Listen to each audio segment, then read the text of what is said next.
When one assumes the role of the observer, they enter a very different mental state.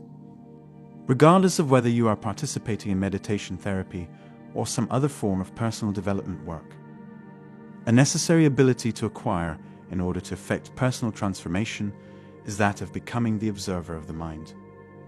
Being the observer entails more than simply being aware of the thoughts and actions that you have concerning oneself.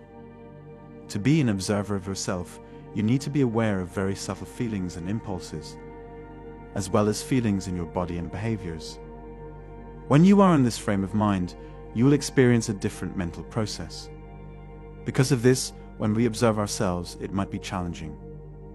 The majority of our behaviors, emotions, and impulses are automatic, and they keep our attention so focused that we are unable to pinpoint the exact moment that particular impulse, thought, or emotion occurred.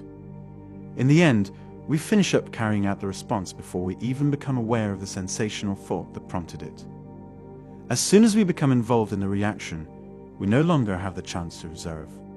The ability to become the observer of oneself and one's behaviors is a crucial stage in the process of modifying one's behavior and emotional responses. Create in your brain a number of new neural pathways that will serve as a sort of monitoring system. This will provide your mind and brain with a novel mode of operation, which will assist you in changing the conventional methods. By consistently engaging in certain workouts, one can create new neural pathways in their brain. Once created, you will have a kind of conscious monitoring system in your mind that is tuned in to pay attention to small triggers. Your current mental state, as well as the thought patterns that frequently come before your outbursts. Before looking into these potential warning signs, you won't be aware that they are present. In any event, once you have them, you will be able to perceive the signposts, and the observer component of your mind will be able to alert you to them. After receiving the caution, you will also find that you are in a different conscious state. Not only do you have the observer mind working for you, but now you may also have your common sense. Reasoning on sight early to assess the implications of an angry outburst, which will assist drive you not to go there in the first place. If you keep an active observer in your head and apply the reasoning that comes naturally to the situation, you will have a far greater chance of controlling your furious side and not ranting when it rears its head. When you get skilled at observing yourself, you will recognize the exact moment when anything sets off a reaction in you. You will become aware of the first sensation of feeling uneasy, as well as the inclination to want to do something in reaction to this feeling. When you have developed a high level of proficiency in the art of observation, you will be able to recognize this tendency and keep yourself from acting on it. At this same instant, you will become aware of a second response, the one that takes place in our bodies and feelings. When we choose not to adhere to the pre-programmed response to the initial stimuli.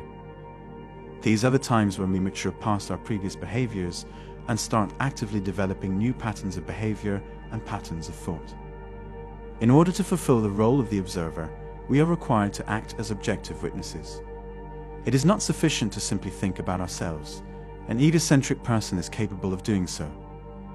When our ego, which is a portion of our mind, thinks about ourselves, it frequently does so by comparing ourselves to others. When we compare ourselves to other people or to an idealized version of ourselves that we have in our belief system, the egoic component of our mind is doing the comparing and contrasting. It causes us to wonder whether other people are noticing us, as well as what those other people might be thinking. Despite the fact that these can appear to be observations, they are not. These critiques come with a predetermined point of view. Because of this, our overall state of well-being is deteriorating. When we take on the role of an objective observer, we are able to see things in a different light. We are aware of the moments when such thoughts originate from different aspects of our ego, as well as the feelings that are triggered by them. When our awareness is heightened to a certain degree, we may also become aware of the idealized version that exists in the backdrop of our mind and serves as a comparison.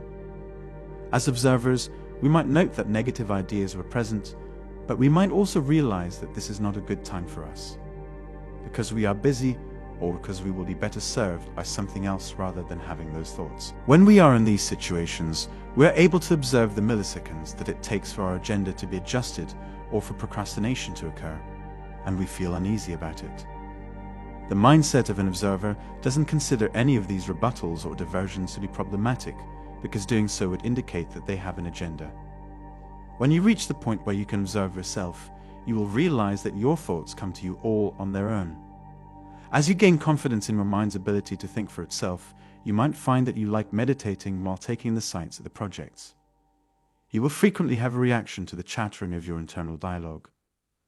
There is a possibility that you will experience thoughts such as wishing it would end, worrying that you aren't meditating effectively, or being perplexed as to why they won't go away. You are still having too many reactions to truly be the observer at this point, but you are getting closer and closer to reaching that state of mind every day. After some time has passed, you will eventually go on to observing the reactions, in addition to the initial impulses. This is an additional mindset that can be utilized to further develop your mindfulness practice. The realization that you are able to sit and listen without reacting to the original impulses, or the reactions to those impulses and ideas, is one of the unintended consequences of going through this procedure. When you do this, you come to the realization that you are something that is distinct from these impulses and the mind that is the one doing the thinking and reacting. You maintain your composure and awareness of who you are, even while everyone else's thoughts are racing and their desires to act are strong. You first become aware that your mind exists independently of you, and then, as a result of this realization, you realize that you exist independently of your mind. This can be a very exciting new feeling of self, yet at the same time, it can be terribly disturbing. As you continue to develop your skills as an observer, you will become aware of the more subtle factors that influence you. In the beginning, you might understand that you are putting things off, but as time goes on, you will realize that you are procrastinating since your mind wanders to other things whenever you consider commencing a work. If you practice enough, you might develop a kind of automatic impulse down your arm that moves your hand to your computer or phone. This could happen after a period of time. You will realize that you hardly gave any attention to performing something, and that your body was already engaged in the activity before you even realized it. But what is causing this, and why is it happening in the first place? This kind of inquisitiveness will assist you in maintaining drive to practice more frequently and in expanding your range of mindfulness practices. When one is in this frame of mind, they may experience a sense of wonder regarding all of the nuances that are taking place. Your ego-related mental processes will likely be preoccupied with other things that distract you from your studies during this time. Acting as a bystander to these conflicts, one dynamic that threatens the established order of the ego and the unconscious worldview is procrastination. It's possible that doing so will make you feel awkward. The observer will progress to the next level of practice as a result of this.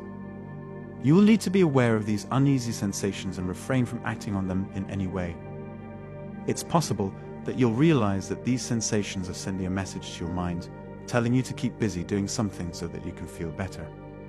If you act on these feelings, the most likely outcome will be that you will become so busy that you won't have the opportunity to practice being the observer with the same level of concentration that you were previously using. It's possible that you'll recognize this as a form of resistance put up by your belief system in response to the new behaviors you are deciding to adopt. Your practice of being the observer will be met with a variety of forms of resistance from the ego mind, as well as the ideas that are held unconsciously. Thus, it should be expected that the experiences of different people will be distinct.